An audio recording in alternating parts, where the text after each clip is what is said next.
Go ahead when I point, just introduce yourself and about time and year and some background. Okay. Nora gave me quite a lot of questions. If I ask half of them, this would be too long. Well, I'm John Baker. I was born in Grand Blanc in a big old farmhouse that was 11 foot tall. The rooms were. I was born in what we called the summer bedroom because it didn't have any heat. They did have a fireplace there. We had two fireplaces. I weighed 10 pounds when I was born, and the doctor charged $10 for bringing me into the world. So he must have done it by the pound. Let's go back and talk about our inheritance, I guess, or the grandparents. My mother's side was May, and they are direct descendants of Hugh Campbell, who was the first Duke of Argyll. And they came over well, he was on the wrong side of the uprising in England when Cromwell came in to power, and they cut off Charles the first head, and along with my Hugh Campbell, or the Duke of Argyll. So they both got in trouble there at the very beginning. You can see they decided that he was all right after a while because they brought his son back in power, Charles II, and the second Duke of Argyll. The Duke is buried in Westminster Abbey. I've been there. If you're ever in England and go to the Westminster Abbey, look up Hugh Campbell, the first Duke of Argyll. He'd probably be glad to see you. On my dad's side, they were more outlaws. He was a farmer and a foreman of a ditching crew. His brother was already over here in Flint, and he decided he wanted to come over. They sold everything, and we were waiting for the ship to leave. He and a buddy were out at night poaching rabbits, and he got caught, and they hit him over the head with a cudgel, they called it. And he got back to the house. They put some flour on, and they left town in the middle of the night with 5 kids and everything they had. They went to Plymouth. They had to stay there about 30 days before the ship sailed, and then they came over here to Flint. He was one of 13 kids. Or no, he had 13 kids, and the oldest one was my grandfather. Started talking about my great-grandfather. My grandfather was named Charles too, and he was in the Civil War, got along good. He's a little guy. He he joined when he was 14, but he was a he was a messenger, and he was with Sherman. They got along good. The fall of Atlanta, everything was going good. They had a little battle called Stony Mountain just east of Atlanta, and he got captured there. They shot his horse, and he ended up the last 8 months of the Civil War in the Andersonville prison. He only weighed 80 pounds when he came out. But he ended up raising 7 kids after he got out. And he bought the house where I was born, the house that was made in 1830. Let's see. After Dad came along, he was the oldest. Dad didn't get married till he was 42, and he was nearly 50 before I came around. And it was during the Depression. Things was rough, but I had awful good parents. They took real good care of us with what we had. When I was 16, we sold the old farm. Didn't get much out of it, and we rented a farm for 3 years. That over by Holly, and while we were there, the dad died, leaving. I was 16, my brother was just 18, two sisters and a mother. We it was rough, but Herb and I got along real good, my brother Herb, and all the neighbors couldn't believe how well we got along. But anyway, that's where Nora wanted me to tell some of the stories I used to tell her, so I'll tell how we called my brother, my dumb brother Herb. He had three things, I'll tell three different things. One, we had three good-looking neighbor girls would come over at night when we were milking, and they'd bring their bucket, and we'd sell them some milk. And that was going along real good till Herb told them one day they went to pour milk out of a bucket, and he said, "Don't take it out of that bucket yet, we've got to strain it over again, the dog peed in it." And that ended those good-looking girls coming over to buy milk from us. They never bought any more milk. Another time, we had a swamp right next to the barn. They're not very far on the road, and in the spring, a lot of people would get stuck, and we'd drive down, take our tractor down and pull them out for $1. One day, some guys were stuck down there, and Herb and I went down, and he backed up to the car and told the guy, "You got $1?" And the guy said, "No, I'm not going to pay any dollars." So that we stood around, watched them dig themselves out. They finally got out. And when they got out, Herb said to me, hollered up to me, he said, "John, we got to dig that hole deeper." And he was always getting me in trouble that way. Then when we moved from there to we only lived there 3 years. When we moved to go to Bancroft, all the neighbors came around, helped us move. And that night, first night we were at Bancroft, Herb said, "Gee, that was nice, all those neighbors coming around." I said, "Yeah, but you want to remember, they were all fathers of girls you've been messing around with. That's why they helped move us." Well, after Herb got married, we farmed there for a few years.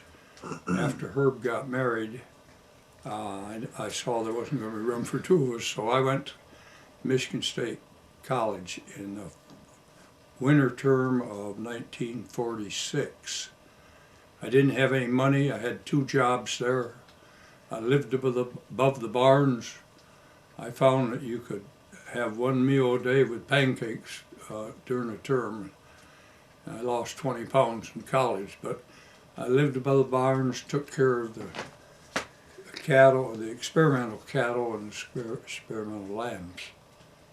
One day I had a date with Jane, and one Sunday afternoon, and I was in a hurry to feed the stuff.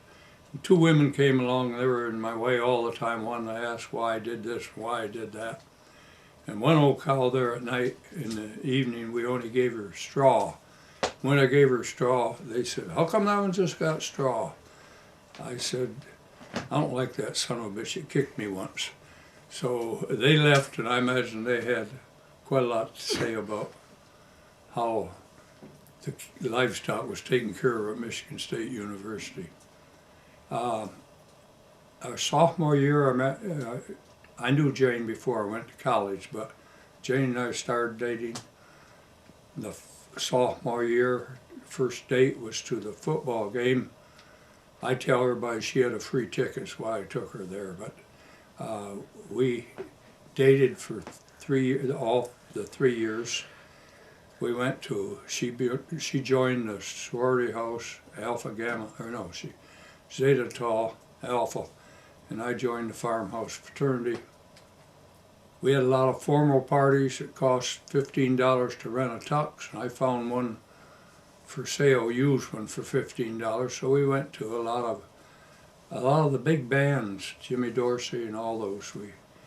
We had a good time in college for 3 years. We went through there.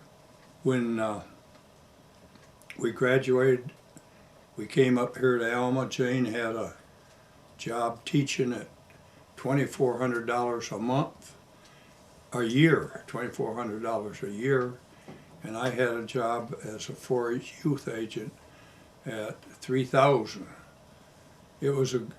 I got off to a great start. They said if you start now, 1st of June, you'll be in for a raise the 1st of July. So I started there, and I worked 4 days, and then we graduated, and then we got married the next day on the 6th of June, and then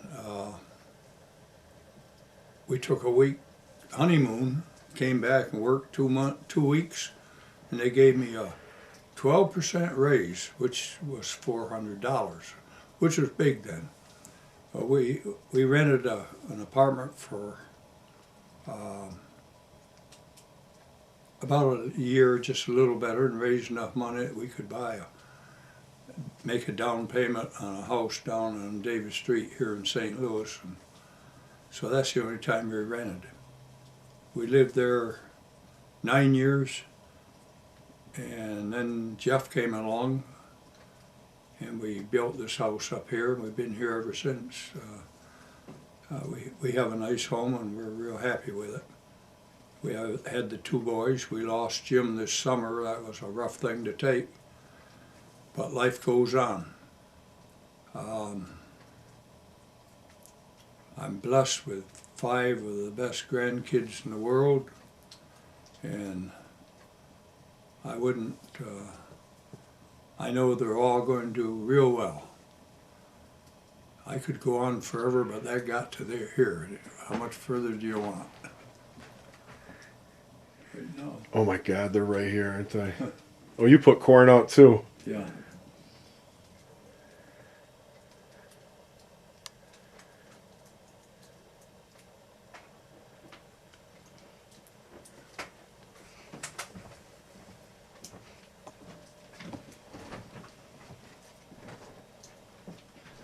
This was the bouquet that I got. This bouquet. Oh, seriously? I don't remember them from the wedding.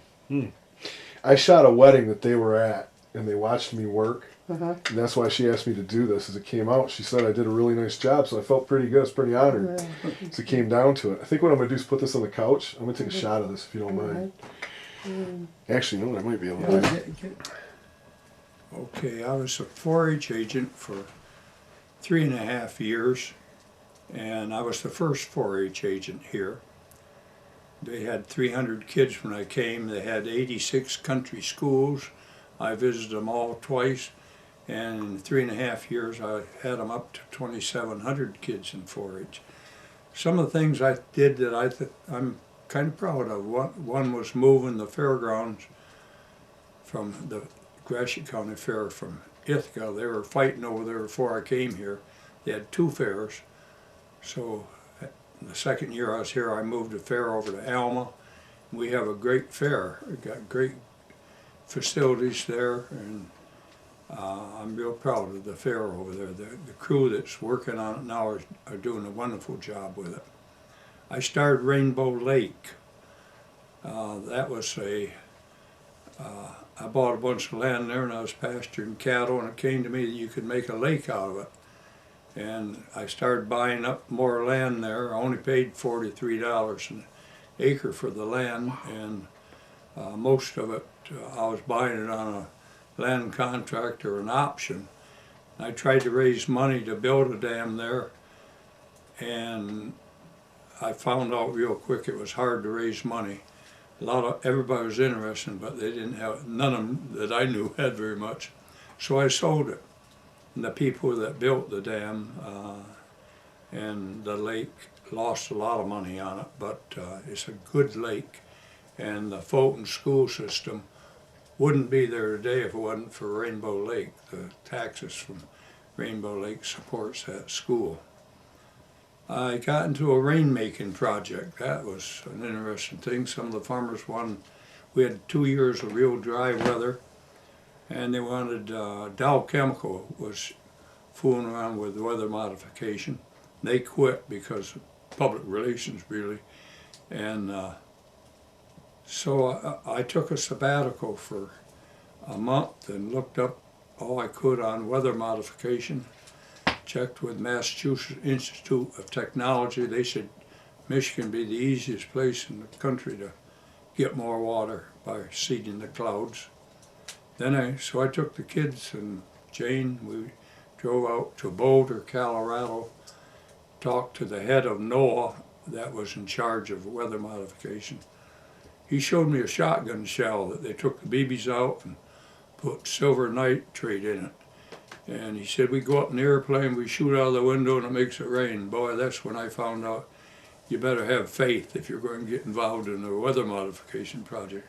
But he said, just like the guy and the people in the Massachusetts Institute, that Michigan would be a real easy place to get rain. So we went on out to Palm Springs, California, talked to the head, to a guy named Ivan Crick. He said he'd come and do it for $100,000 for 3 counties. He wanted to do it for 5 years. And I told him we'd try to raise the money for 5 years. Wouldn't guarantee we could have it for 5 years. So we came back, told the farmers, and they raised $100,000. And it's hard to get money out of farmers. And every farmer that paid in knew that the next door neighbor, if he didn't pay in, he'd get the same amount of rain. So, but we raised the money, and we raised it for 5 years. Now, there was all kinds of comics in the paper. It kept the paper going real good for 5 years. Some people thought they got way too much rain. Very few people thought it didn't work. The biggest kick was it got too much rain. Well, we ran it for 5 years, and by that time it started raining a lot more, and we haven't used it yet since then, but it was an interesting thing. We had real good farmers in Gratiot County. I started out plowing with a team of horses that plowed 12 inches, a 12-inch furrow. We expanded to 14 inches and put another horse on, and then we could plow an acre and a half. When we were farming out here, we had a 12-bottom plow. Each of them plowed 1.5 feet, so we were plowing 18 feet, and you didn't have to stop the tractor like you had to with the horses. But I enjoyed being the county agent here. I've got a great lot of friends that still know me, and I wouldn't do it. I really enjoyed the job.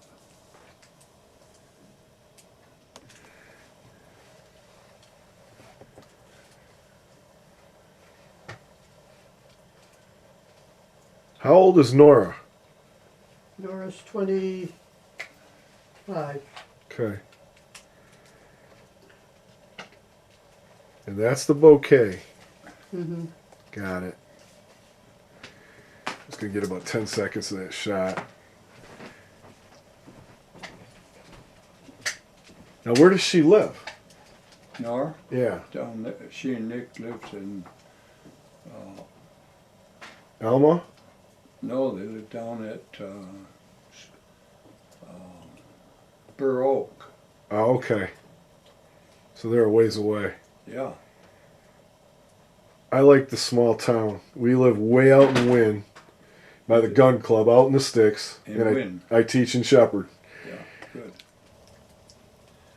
Okay, when I was in college, I knew Jane. She worked for an ice cream store, dipping ice cream, and I knew her there. I never dated her. I'm 90 years old, or almost. There was 86 kids graduating my class, and as far as I know, I'm the only one left, and I guess I sometimes wonder why I'm still around, but a lot of it is because of Jane. She takes good care of me. I try to take good care of her, and there's no better wife in the world than what I have, and the grandkids really worship Jane, and I think that's great. We had a lot of fun in college, and I would, kids go to college, a lot of them don't meet anyone there, and they're missing something when they don't State in college, and I'd highly recommend it. We're in fair health, both of us, but we're going to stick it out as long as we can. Guess I'm running out of things to say. When you proposed, how did you propose? When we proposed is the question. Really, it comes natural, I guess. I wouldn't say we ever did propose. She says we did. They have a stone at Michigan State where you're supposed to sit when you propose, but we knew we were going to get married long before we sat on that stone. But that's all right. It comes gradually, I think. And today, when 50% of the marriages are break up, they're making an awful mistake in breaking up, because you live a long while and you need them all the way through. Yeah. But I think I'm very fortunate to have the kids and Jane.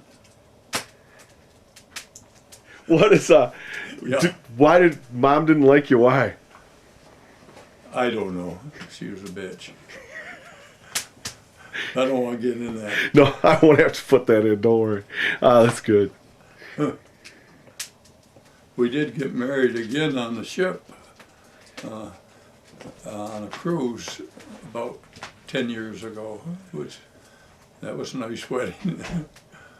We had a couple friends stood up with us. And, Where was the cruise? that I don't remember where we went. We go on a cruise about every year. We didn't go this year. Gotcha. Sticks out in your mind. Well, I remember when Lincoln went, or when Lucky Lindbergh flew across the ocean. Really? I was only 4, but I remember it. I think the biggest event was landing on the moon. I think, God, that still seems impossible they did that. I can't think of the year. I'm trying to remember the What? year. I was born in '64. Yeah.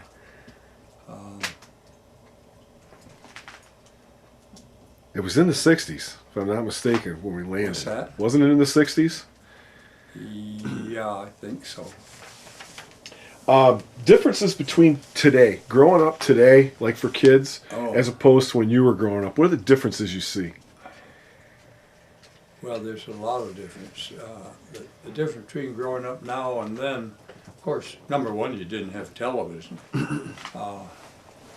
Our home, I had the best parents in the world, but no one had any money. At Christmas one year, we had 6 oranges, and there was 5 kids, and Dad and Mother split an orange. You know, everybody's got so much now compared to then, but we didn't think we were poor because everybody else was the same way. But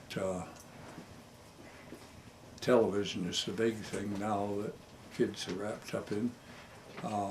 I think the fact that kids have got the computers now is, they're going to do so many things.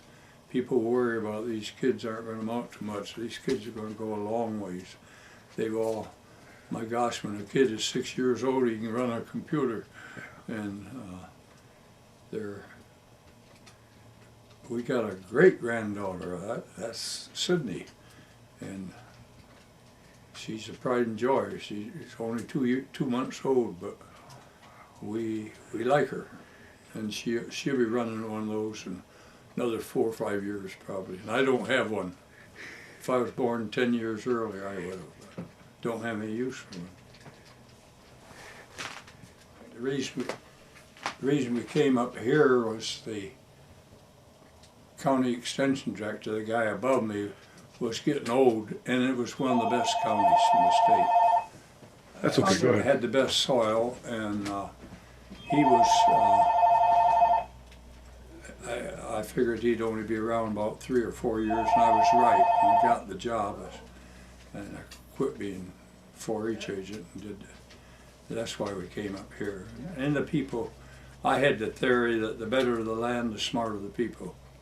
That smart people, farmers got on good land. And, I guess that's why we came up here. Oh, I know that's why we came up here. Highest honor or award you ever received? Well, yeah, I could tell a little bit about college life, about ROTC and that kind of stuff, you want, and what we did there. Yeah, I can get in that. Go ahead. Go right ahead. You get that ready? Oh yeah, it's going. Going now? All right. Well, when I was in college, everybody had to take ROTC, every boy, and we had to parade. And after I paraded for 2 or 3 weeks, I figured I'd learned all the important things about parading. And I found out that if you could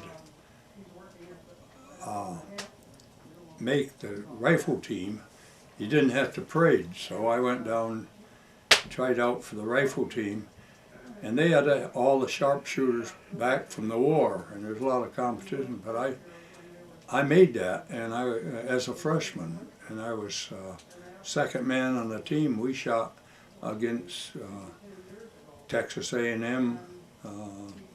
West Point, and a whole lot of schools. We did real well. The reason I was such a good shot, I think, was when we were kids, we had to shoot pheasants year-round in order to eat. And we did shoot them year-round. There's a lot of pheasants, and we didn't know the difference between a hen and a rooster. They all tasted the same. But I was on the judging team. I was real active in college. That's why they gave me this county too. But anyway, I was on the livestock judging team. We judged cattle as far away as Texas. And got to all the Big Ten ag schools, practicing judging. I was on the active in Junior Farm Bureau. And the other job I had in school was in the public relations department. They only allowed you to work 20 hours in school. So I signed my name out in the barns, John W. Baker. And there on campus in the public relations department, I was just John Baker. John W. and John, so I could get 2 paychecks out of there. So they only paid $43 an hour, 43 cents an hour, but it added up. And so I had 2 jobs all the way I was through school. I was able to buy Jane her diamond ring that I made while I was in school. The best awards I've got, I think, are the farmers that come to me today and tell me that I did them a lot of good. And I'm real proud of that. And I get that quite often. And was there anything you do differently? I'm real proud of my grandkids. And we've got great ones. And of course, I'm real proud of Jane. She's done me a lot of good. Would you do anything differently? Anything different that I'd do? No, I don't think so. I might not farm when I retired. I retired early. I was director of a bank. I might have gotten to banking a little bit, but I wanted to farm. And you do what you want to do. You get many turkeys here. There's turkeys down below. We had... They don't come up here much. I had 42 Yeah. in a space like this, just fighting over the corn. Oh, yeah. Oh, my dogs If were they going come- nuts. If they come this time of year, you're going to have a lot of them. That's so nice. Just sit here by the fire watching the deer. I would be in heaven right here. You lost 3.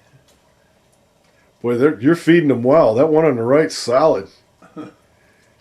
No, we don't feed them very much. Corn's too high priced. Yeah, I noticed that the other day.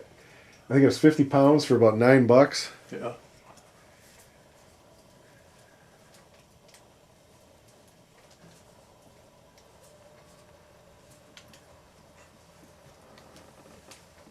Did John tell you we have possums that come up here at night? No.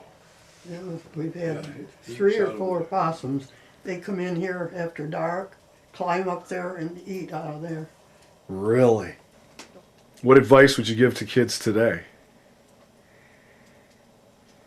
Get as much education as you can and learn to work. A lot of kids don't know how to work.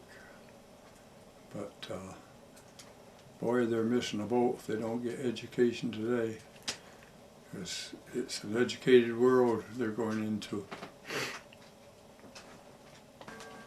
Well, I'll tell you a real proud part Jane and I had. When Nora got married, we had a big reception.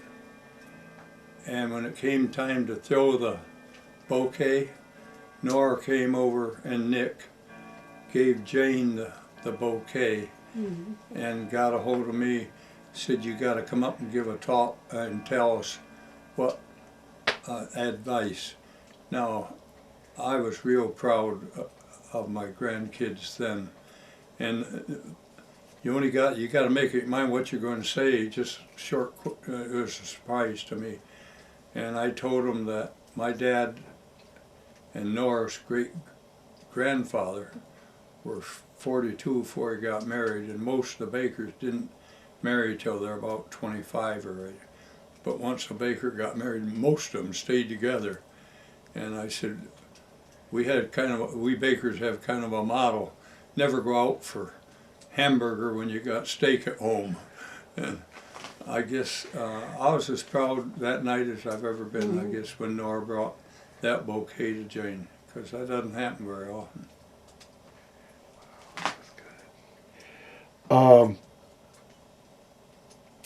And this is kind of along the lines, you might have already answered it. I'll read you the whole question she wrote. Do you have a philosophy about life? What's the best piece of advice you'd give for living? Like if a young person came today, is there anything you could I add? don't think we could say anything that hasn't been. Yeah, that's what I'm thinking along that line. I think we've touched on almost all of them. Caught on that. No. You want to know when you got that on? Yeah. Turn it off. I want to.